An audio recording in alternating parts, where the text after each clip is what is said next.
He never really comes out and says he's coming back next year, but it's implied within the conversation about playing beyond 2 years, 2024. So the big takeaway is he's coming back next year.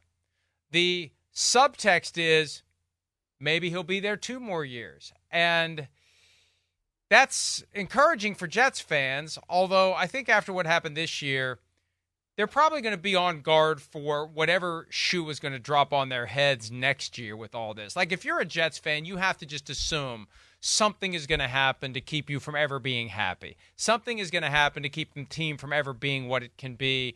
And the next question is, what does Woody Johnson do in the aftermath of this season to possibly overreact to what happened in 2023 and screw up 2024? That's kind of the next step in all this Jets dysfunction. Does Woody overreact to a horrible 2023 that started with Rodgers getting injured and screw up what happens in 2024? Yeah. I don't know. Yeah. We'll find out. I don't know either. I mean, nobody should be shocked that he's coming back next year, right? I mean, how much money did the Jets owe him next year? $70 million?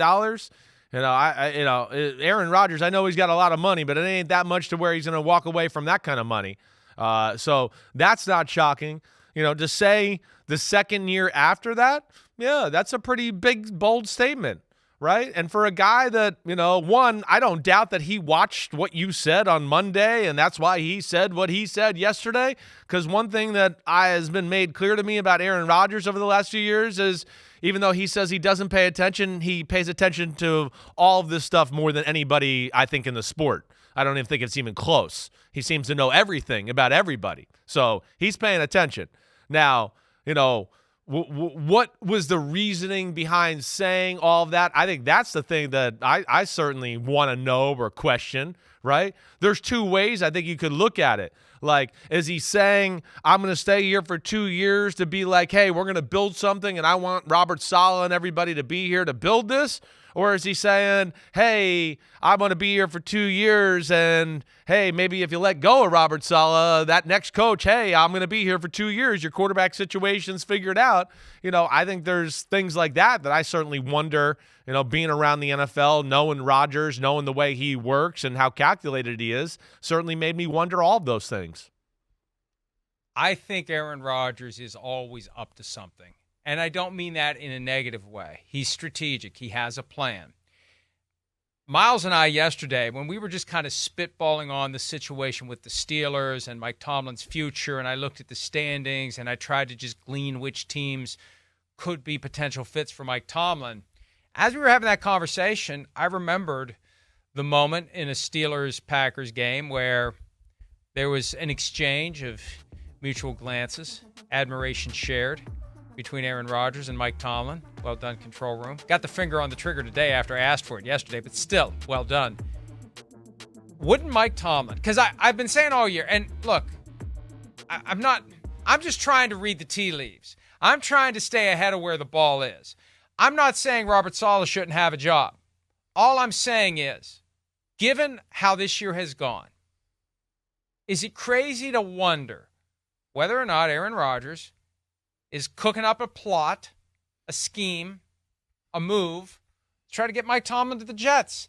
Because we know what Rodgers said before the season. He loves the idea that the head coach is a defensive guy. He's never had a defensive guy as head coach. So Rodgers and his buddy Nathaniel Hackett take care of the offense. Defensive head coach can handle the defense and the big picture stuff, and let's go win a championship. Well, maybe Rodgers has seen enough about how Robert Saleh has handled the team in Rodgers' absence. Not that any of this is Saleh's fault. He's only in his 3rd year. He's learning. You got Mike Tomlin potentially available.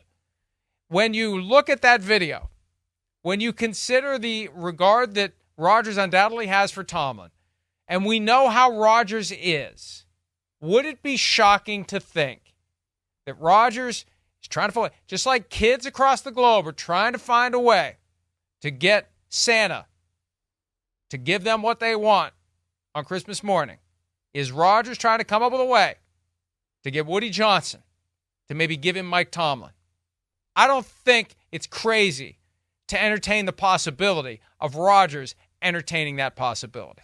Well, I don't think so there yet either. I don't know if that's on the radar yet. That may be a little premature, right? I mean, Again, Aaron Rodgers made a lot of coaches look googly eyes at him for sure. I could say that. But, I mean, as we were talking about in prior segments, hey, Mike Tomlin and all that and where that's going certainly I think is, deserves to be questioned and where the future of that is. He would fit the mold of a guy that, again, can fix the organization and all of that, right? And we talked about how he would fit with Washington. Well, he could certainly do some of the same things with the Jets.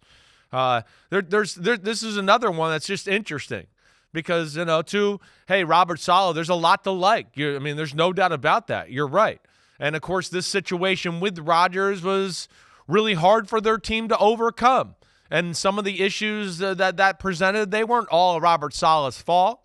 That's for sure. But I think, again, the way the team has played down the stretch, there's some game management stuff, players speaking out, all right, people leaking things to the media, right, the quarterback situation, all of those, I think, are why I think we heard some NFL insiders this weekend come out and say that Saleh's seat is a little hotter than people realize, and because of that, and I think it's fair to entertain both sides of this story, I just think my heart of hearts thinks that's Rodgers is saying what he's saying because Rodgers wants to be king of the castle. He wants to be king of the castle. And that's where I would think those comments are more about, I want to keep Saleh and Nathaniel Hackett there because I'm the king when they're there. If somebody else comes in, Mike Tomlin, well, shit, he might want to be king. And now I just got to be, the second guy in charge. And I don't know if Rodgers wants to do that. I think this is set up just the way Rodgers likes it. And I'm thinking that's why he said what he said. Well, but when you talk about playing a second year beyond 2024, yeah, that becomes a magnet. And look, I've been saying for weeks, why would you change anything? You just do next year what you were going to do this year if Aaron Rodgers doesn't blow out his Achilles tendon the fourth snap of the season. And maybe we do everything we can to improve the offensive line next year, but don't sign his buddy David Bakhtiari. Get somebody who's, all due respect, reliable at this point. Yeah, just reliable. Right, Stay healthy. Right. And the other point was this. If you fire Robert Saleh, who's going to come in and coach that team? There's no buddy out there of Aaron Rodgers hanging around that he's going to say, this is the guy that I want to be the head coach. And he's surely not going to say Nathaniel Hackett should be the head coach. That's not going to happen. So we go from friends and family plan for Rodgers, and we expand it to guys he admires, guys he looks up to, guys he would be smitten by as his head coach. And maybe he's willing to surrender the throne partially if Mike Tomlin is the head coach because it gets him to where he wants to be. And he can still, if push comes to shove, he can hold it over Tomlin. I got you this job. Why do you think you're here making $15 million a year or whatever Woody Johnson would pay Mike Tomlin? Why do you think you're here?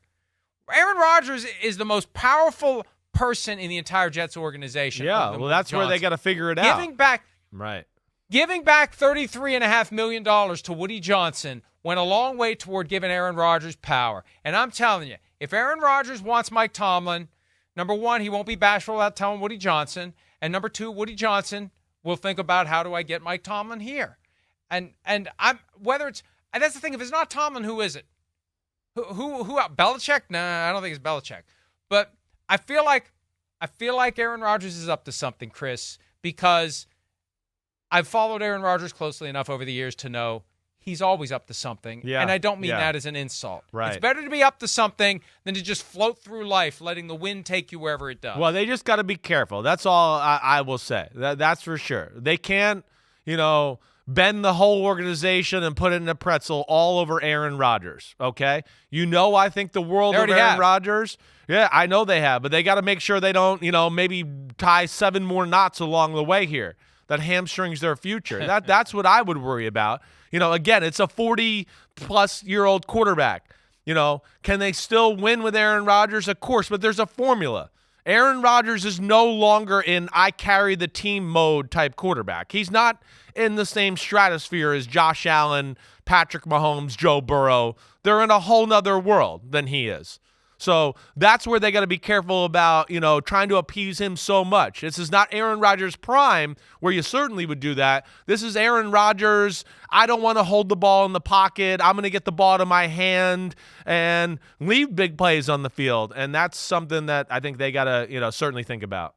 Hi, it's Mike Florio. Thanks for watching PFT on YouTube. Hit subscribe for the latest news and analysis from Pro Football Talk.